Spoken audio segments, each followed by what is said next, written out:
that all of you, and I hope all of you are going to be staying long enough to enjoy it. Dainik Jagran is a group that believes in creating and promoting a culture of cinema appreciation. And all their initiatives, like the Jagran Film Festival, the Jagran Cinema Summit, attempt to enhance and celebrate cinematic influences.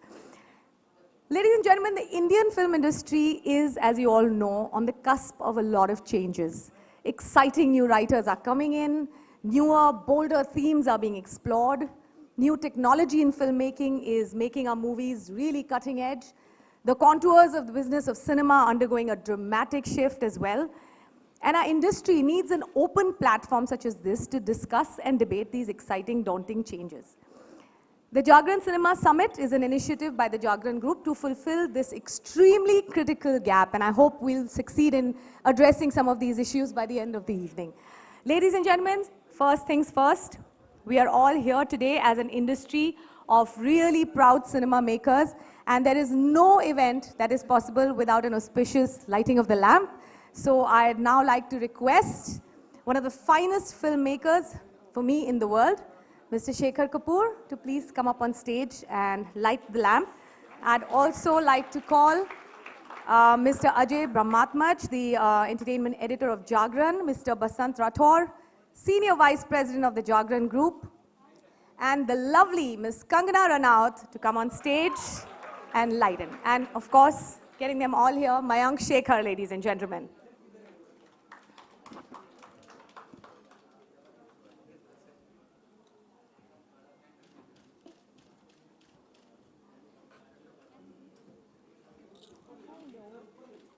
So happy to see you. Hi sir, how are you? Good to see you. ठीक है, आप कैसे हैं? बहुत दिनों बाद दिखाई दिए।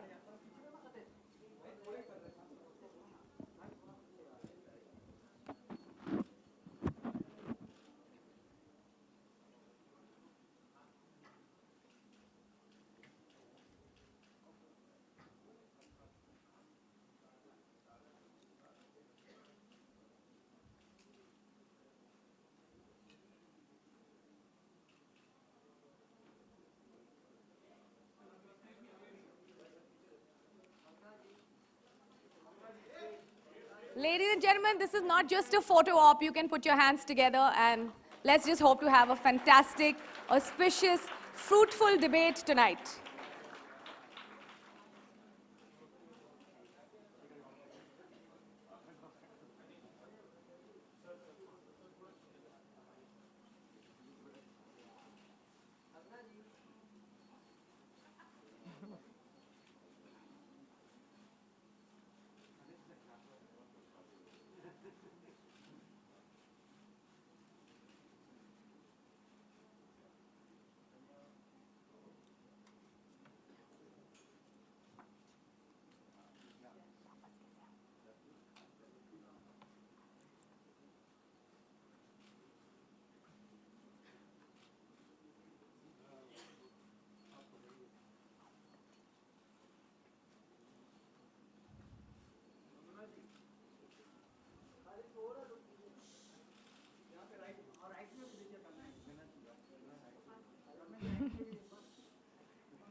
Ladies and gentlemen, a warm round of applause, and we have begun on this auspicious note. Thank you so much, gentlemen. Kangana, the photographers were just like, Kangana ji left, dekhiye, Kangana ji right, dekhiye. Yeah. And joining Mayank today, will be a supremely talented and fierce actor who's known for her very honest and very blatant portrayals, opinions. She's managed to shake up a lot of mindsets, dared to question everything that was deemed out of reach for women actors. She's made a strong place for herself in the industry with her various powerhouse myriad roles, and she is a fashionista, is also the recipient of 3 National Film Awards. Pretty much the reigning queen of Bollywood. I'm a big fan, ladies and gentlemen. Please put your hands together for the lovely Kangana Ranaut.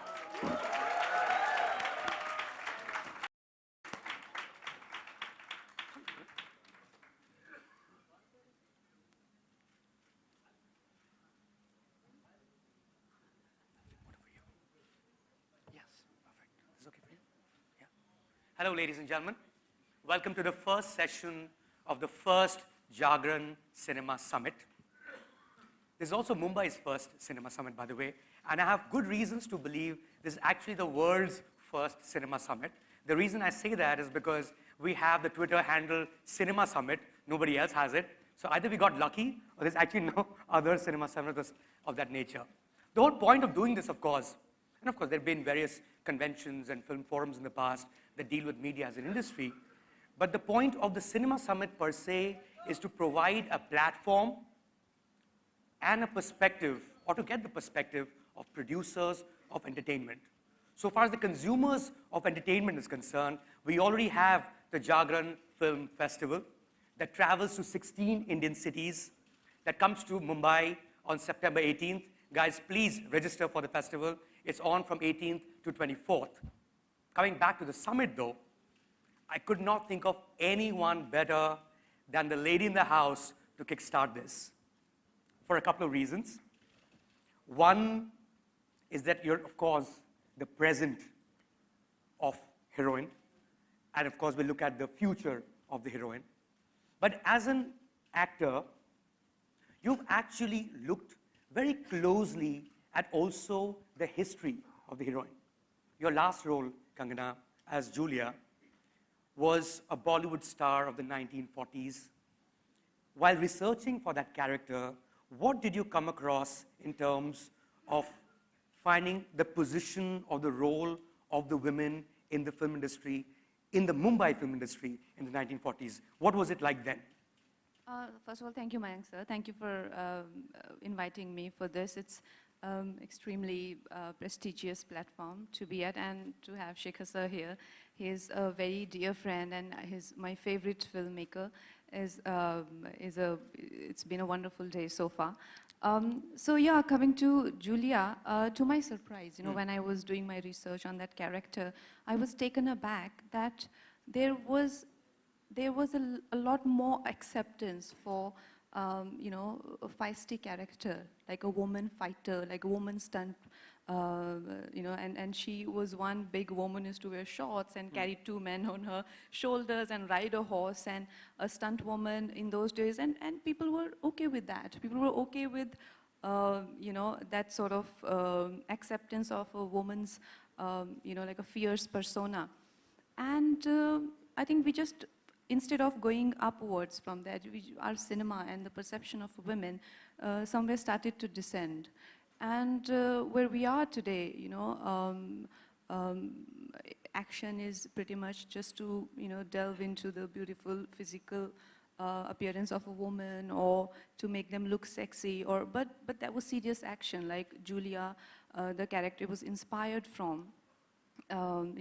Was from many stunt women in those days who did their own action, and they were not like, it wasn't a comedy that they were beating up men in. Their like serious action films. They were the saviors, they were the superheroes, they were the women who were in love stories, were saving the men they were in love with, and they were all serious films, they were not comedies. So I think somewhere that growth didn't go into the right direction. Of course, Julia's story, her personal life was a reflection of how women has been, in the past, and her need to have a surname, and her need to have a social security, in terms of acceptance of a man and a lover. I think that's quite prevalent even today. So yeah, that's what I learned from that character. But Kangana, the fact is also that if you go back in history, the first heroine in Hindi cinema, or Indian cinema as it were, was actually a man. Anna Salunke was a man who played the first heroine in Raja Harishchandra, the first Indian film. Now, back then, and you need to tell me a little bit about the 40s because you would have researched that part of history, people from respectable families, so to say, did not send their daughters to work in cinema.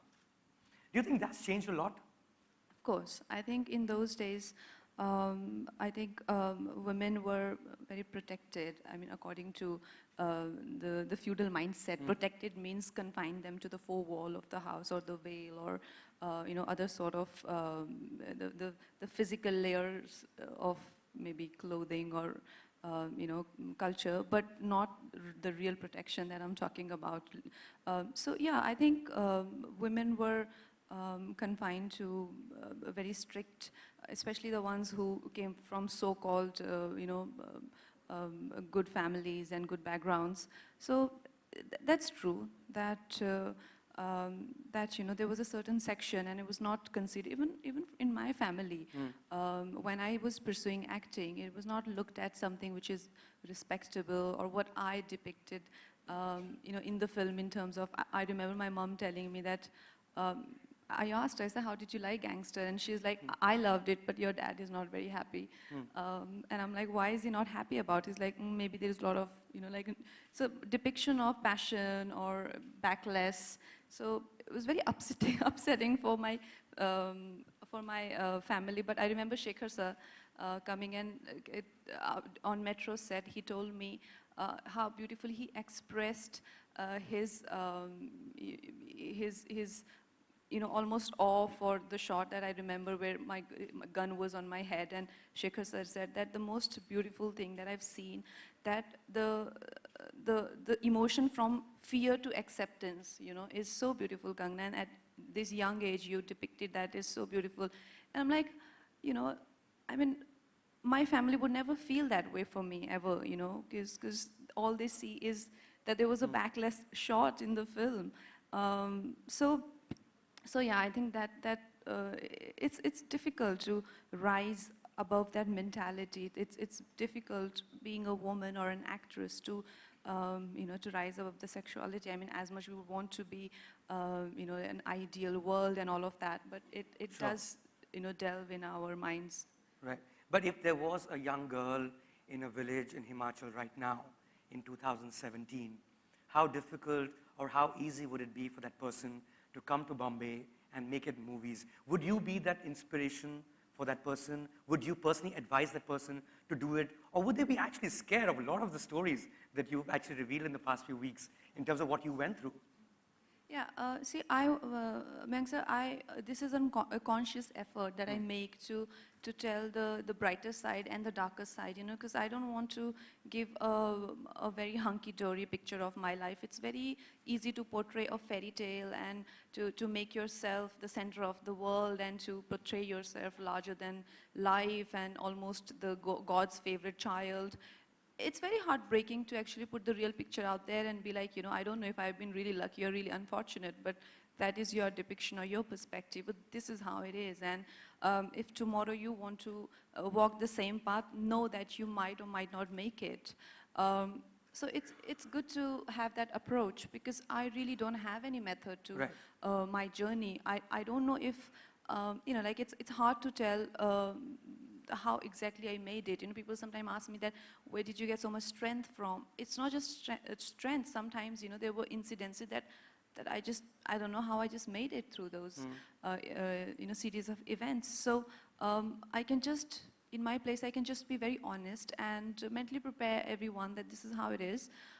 It's as magical as it can get, but at the same time, I think magic comes with its little bit price tag, which is sometimes you might not want to pay. So yeah, this is how it is for me, at least. And you were the extreme outsider, as it were. And since we're looking at also the past of the heroine while discussing the future, and you've spoken a lot in the past also about star system and the dynasty that follows. But the fact is, when you talk about dynasties, I'm not using the N word, I haven't yet. When you talk about dynasties, the lineage has traditionally in Bollywood been between the father and the son. So the father is a producer, the son could be a star. The father is a star, the son could be a producer. For decades on end, and up until a couple of decades ago, or perhaps a decade ago, people from film families did not send their daughters or their wives to work in the movies. One, what does that mean in terms of why do you think that was the case? Because all the heroines mostly have been outsiders in that sense. Why do you think they chose not to do it? It's something very hurtful, and it's something very, if I say in a very upfront way, it might just made very severe headlines. So I try and be Go as, for it, Kangana. I try and be as, I'd say as soft I can be. But I think it comes from the deep-rooted patriarchal mindset where, you know, the way one treats a woman and the way one sees a woman, you know, it reflects in his relationship with his daughter or his wife. And, you know, like in the world of glamour and the world of opportunities, we all know that, you know, being in this, you know, amazing, it's almost like a fantasy land. It's almost like you know, to be in a film business or to be in any show business for that matter is, you know, it's full of magic, it's full of epiphanies, it's full of creativity, neurotic artists and opportunities, and above everything, it's full of that magic which overnight changes everything and makes life, you know, turns ordinary into extraordinary, extraordinary into fantastic, and fantastic into tragic. You know, it has that extraordinary power to it. So yes, it's a land of opportunities, and you meet people and you have these endless opportunities. But when we see a man do that, we don't find anything wrong in this, you know, to have multiple sort of, you know, opportunities, to be a millionaire, have multiple mating partners, and you know, so just go about living your life like a maverick. But when it comes to a woman, you know, there's a strong sense of guilt that comes along with it. You know, for a man, it's unbelievable, you know, that how a man perceive his own, you know, sexual life and the woman that you know, maybe he's dating or are, you know, I think it's always assumed that sex for a woman is actually something something of, you know, a kind of tragic for them, right?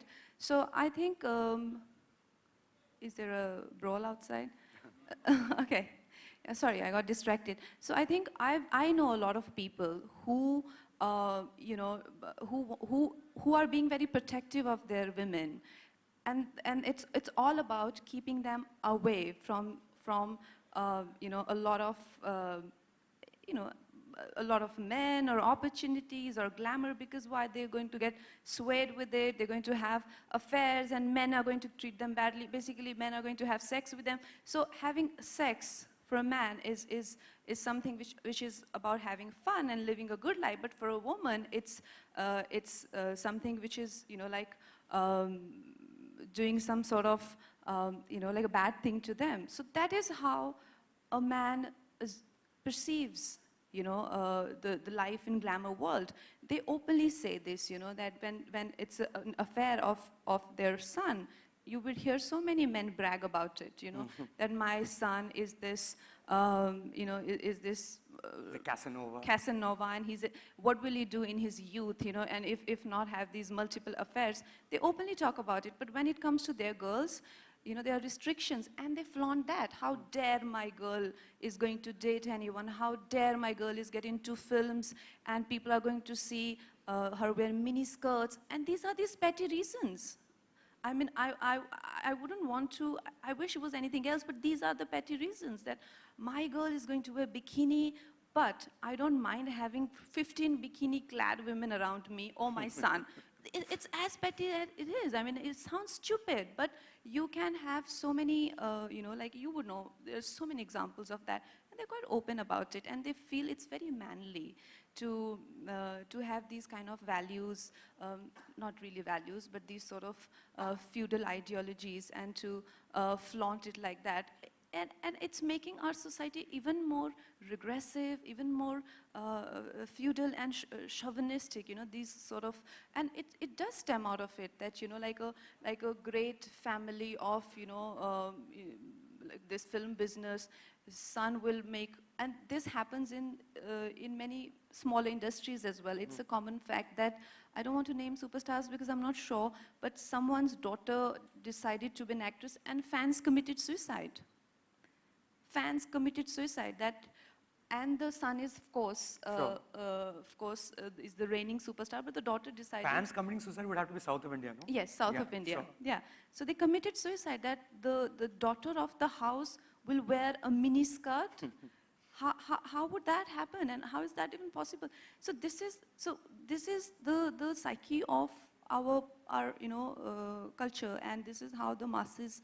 This is what a woman is, just an object, and it's very unfortunate that there is that's all But you see that changing though, because from like the early 2000s onwards, you do see a lot of women from film families actually entering films. And so do you think the film industry has changed?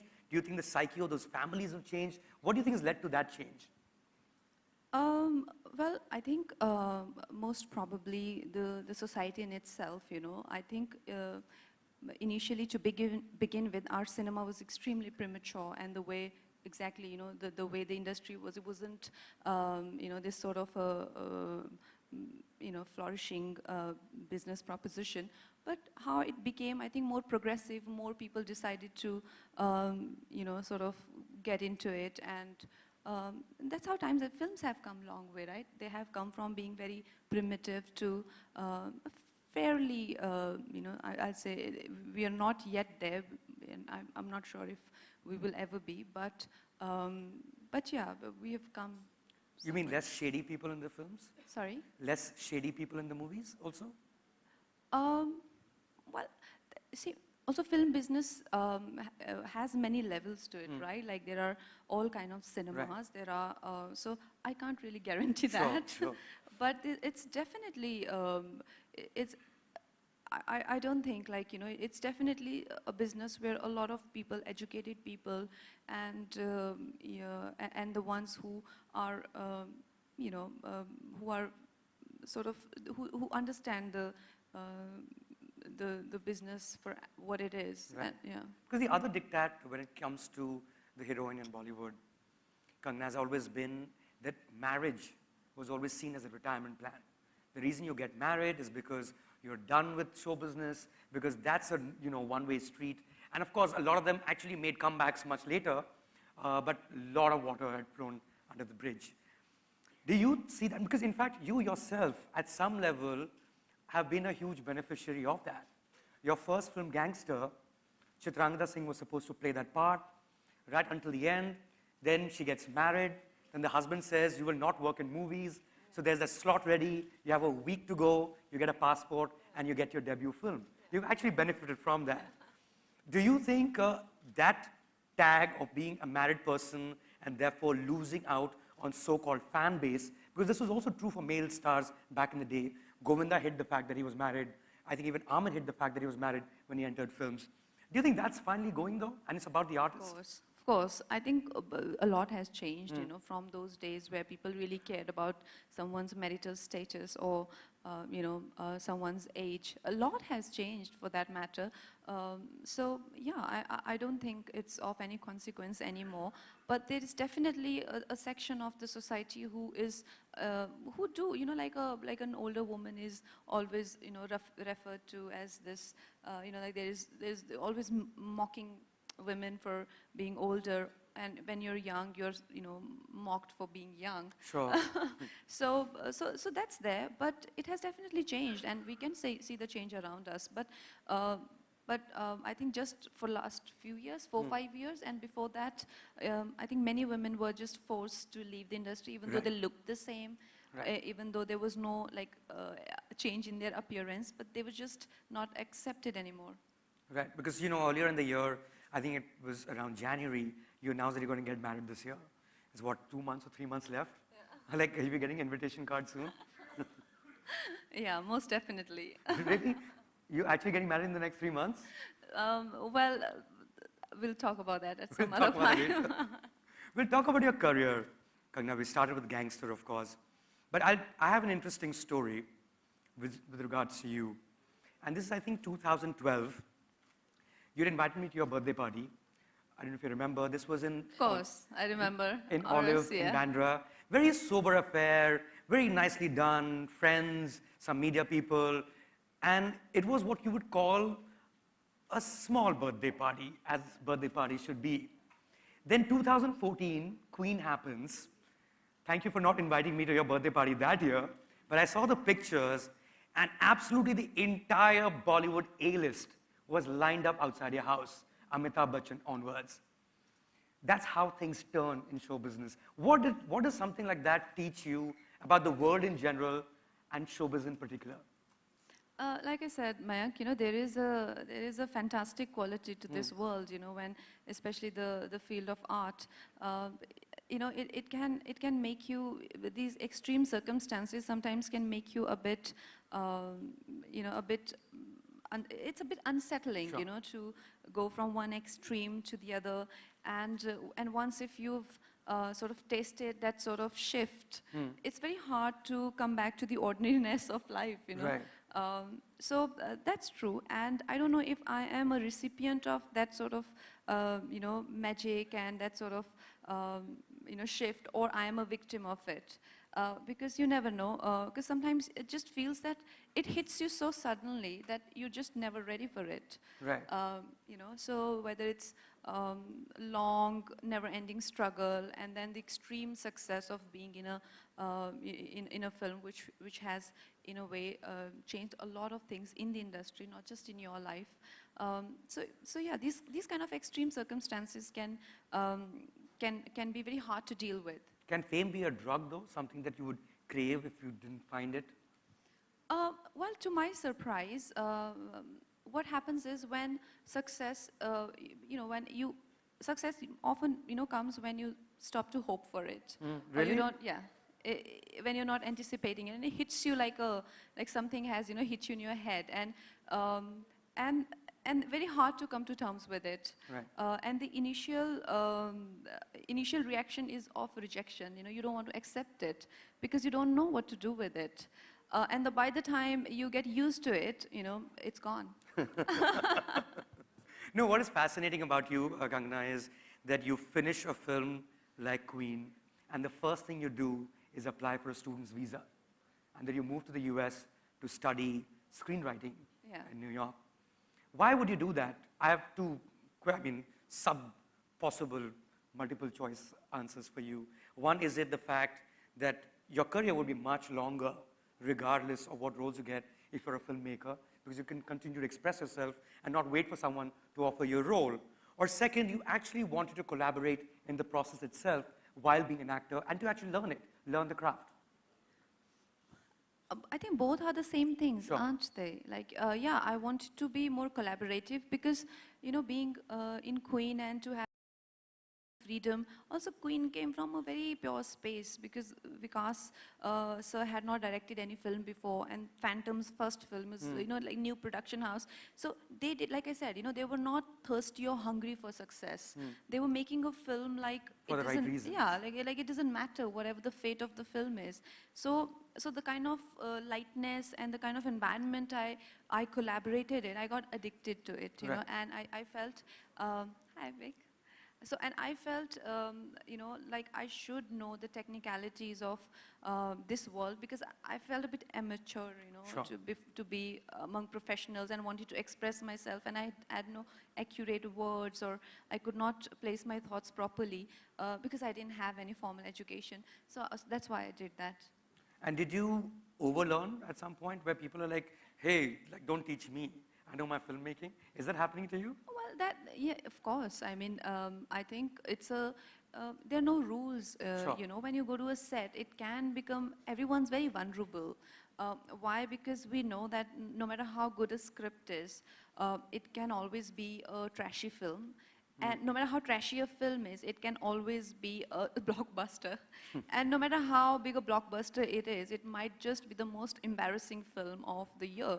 So, there is a lot of uncertainty that comes with Right. this business. And for anyone to say that, hey, I know everything is an idiot around, and all you can do is just be tentative. And in that tentative environment, to find your ground and to just know whether into which direction to go, it takes a lot of faith in each other. Right. And that's exactly what people lack when they're nervous. And it can, this business is such, it can be very demanding, and when you're nervous, you don't have faith in yourself, forget having faith in anyone else. So I think it is very hard. It's very hard to collaborate. And like I said, there's no formula to it. If we were making cars or packing water or doing anything else, like I would say that, oh, hey, this is how it's done and this is how it's been happening for past these many years, and this is the formula if you're making a drug, you know. But to this, there's no formula. So, and also everyone is waiting for that something to happen, you know, that some sort of magic, some sort of blessing to fall from somewhere, and you don't know from who it'll come from, you know. So there is always that search of that sort of, you know, epiphany. Sometimes it is bestowed upon you, and sometimes it's not, and you don't know why it happens and why it doesn't. So it's a weird world to be in.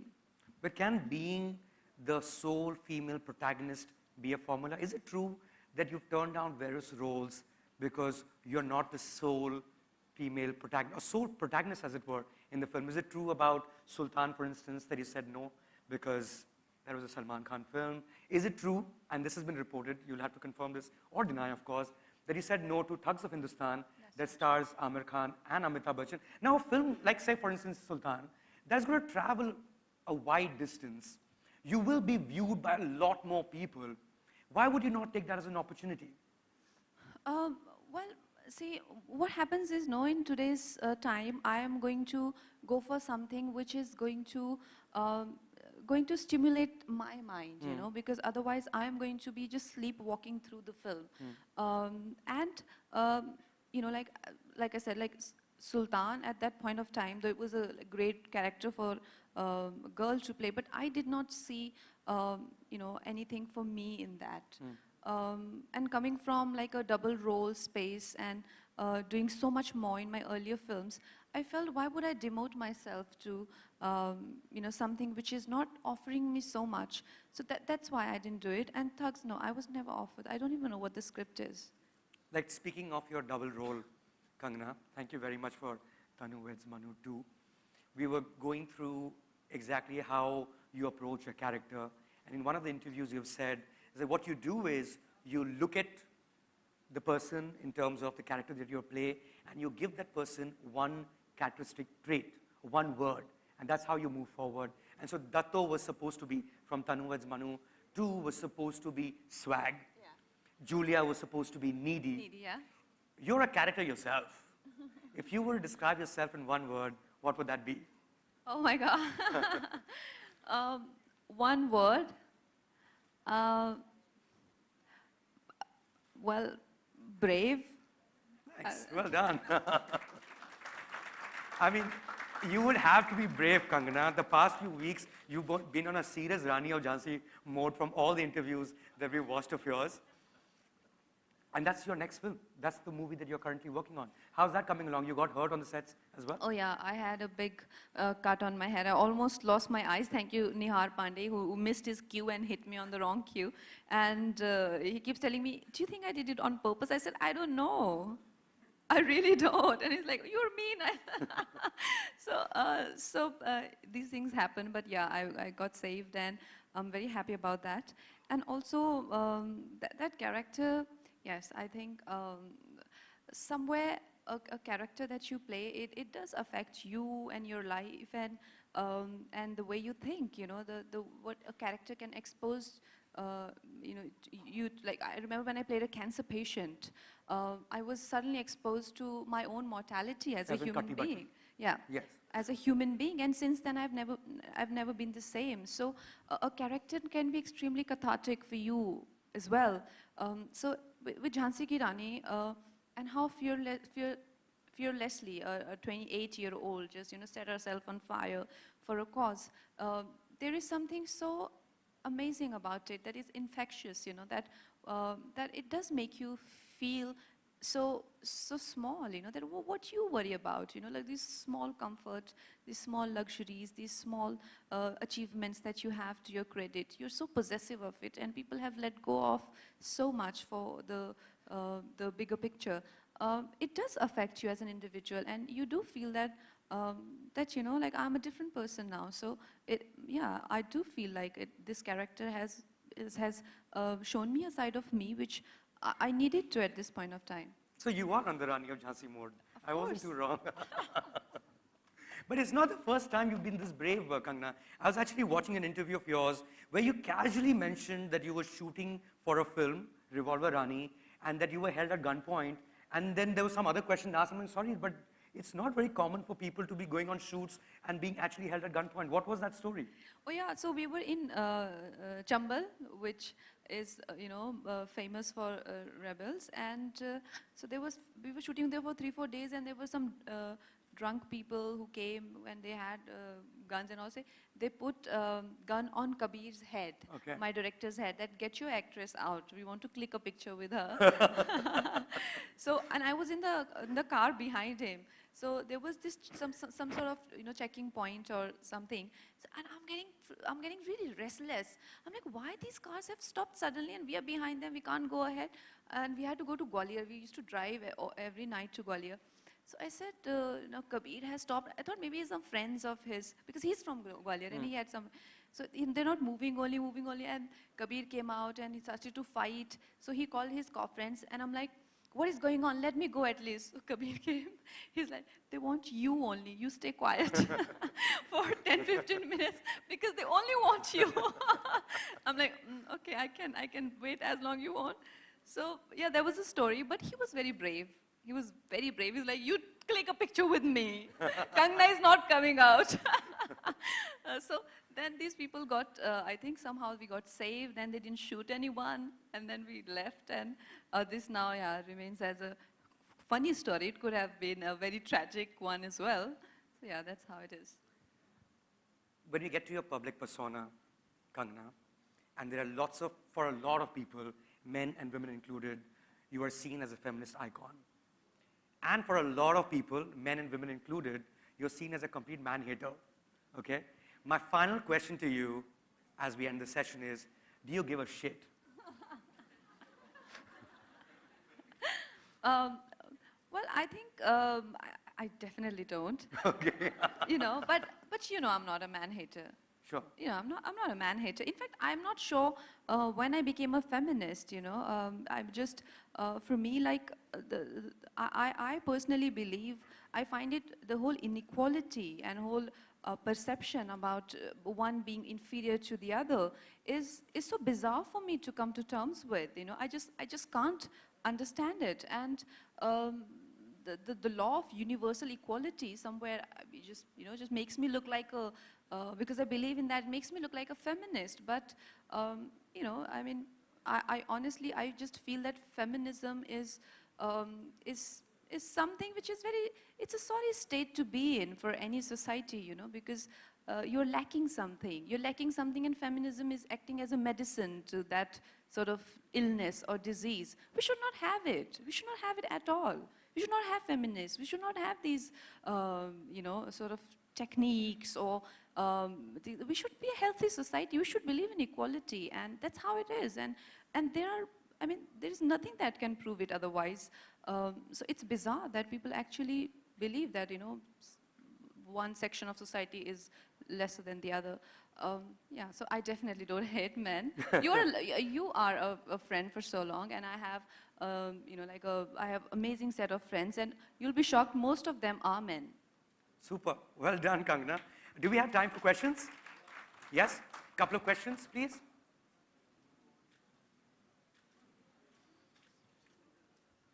At the back.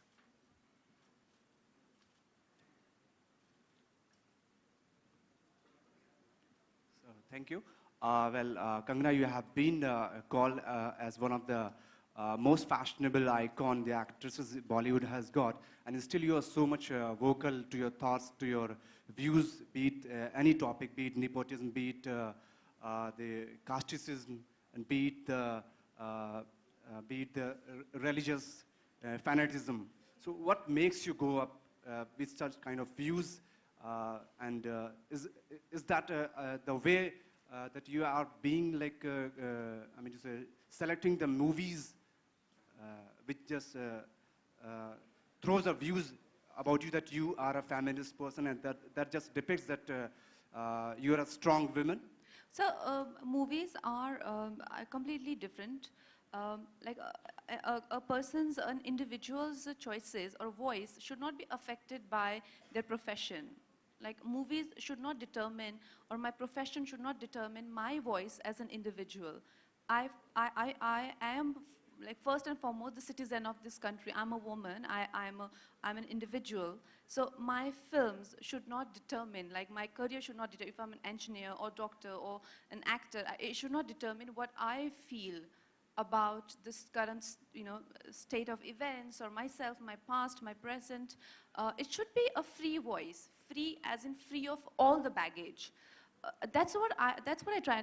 And my films, whatever I do, my first interview that went completely viral and still the most watched interview is pre-Queen with in 2013 with Anupama Chopra. So I always had, and I made sure that no matter if I'm a successful actor or not so successful, but I want to be a successful human being. I want to be a successful person. And that's, my profession is not going to determine that. And just one more, Kangana, there is the huge number of trawlers these days who just go on trawling and just go to any limits. So do you just, does this affect your work and affect your choice of films? Trolls. Yeah, trawlers who just go up in the social media. No, I'm not on social media, and I definitely don't go through all the trolling that I might be getting. Do you secretly go though to check what people are saying online? No. Come on. No, it's come on. very upsetting. It's very upsetting. Sometimes I get these feedback from my digital team. Some of them is so upsetting, it can scar you for life. You don't want to go through that.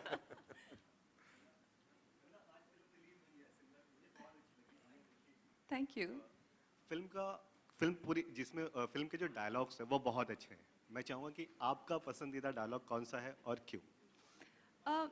मेरा पसंदीदा dialogue वैसे तो काफ़ी हैं, लेकिन मुझे सबसे अच्छा वो लगता है कि जब प्रफुल्ल उसे कहती है कि किसी को जानना चाहिए, पहचानना चाहिए, तो कहता है इंसान को कभी अच्छे से समझा नहीं जा सकता, बदलते रहना ही इंसान की फितरत है. रिश्तों को समझा नहीं, सिर्फ निभाया जाता है. So I have written those lines and I really like it. Kangana आपके सामने 18 सितंबर को शबाना आजमी जी का जन्मदिन है, तो कुछ विश करना चाहेंगे उनको? अरे यार. बहुत बहुत शुभकामनाएं उनको जन्मदिन की. आप कभी उनको फॉलो? Yeah, guys. क्या चीज? Oh. ये तो यहाँ पे ओपन ट्रोलिंग हो गई. कंगना, आपने कभी उनको फॉलो किया है? किसको? शबाना आजमी जी. मैं हुई नहीं ट्विटर पे. ट्विटर पे नहीं, हाँ. ऐसे पर्सनल लाइफ में एक्टिंग के Yeah, मामले में. let's ask genuine questions. It's turning into a press conference. From Kangna delegates, here. from people who Here, come hi. for the cinema summit. Yeah, sure. Kangna, we saw Simran today. Very nice movie, great work. Okay, gangster की बात की आपने कहा बहुत ही ज़्यादा मेहनत की थी आपने. बट आदित्य पंचोली का कहना है कि उनकी वजह से आपको ये फिल्म मिली. कुछ कहना चाहिए? I think we have spoken enough about it, and there is nothing that I can only repeat Yeah, well, things here, so you can Google it and find out. we were Hi, told Kangna. before the There's a question session over here. started that Kangna will be dropping quite a few bombs, N-bomb, H-bomb, A-bomb, quite a them. I'm glad we're stuck to the future of the heroine, which is the overall summit theme, which is the future of film. Okay, hi, thank you there's a guys. question Thank you over here. Thank you. everyone. Thank you very much, Kangna. It's a big day for you, and I hope you do really well. Thank you. Cheers. I will check it out in the evening. Thank you.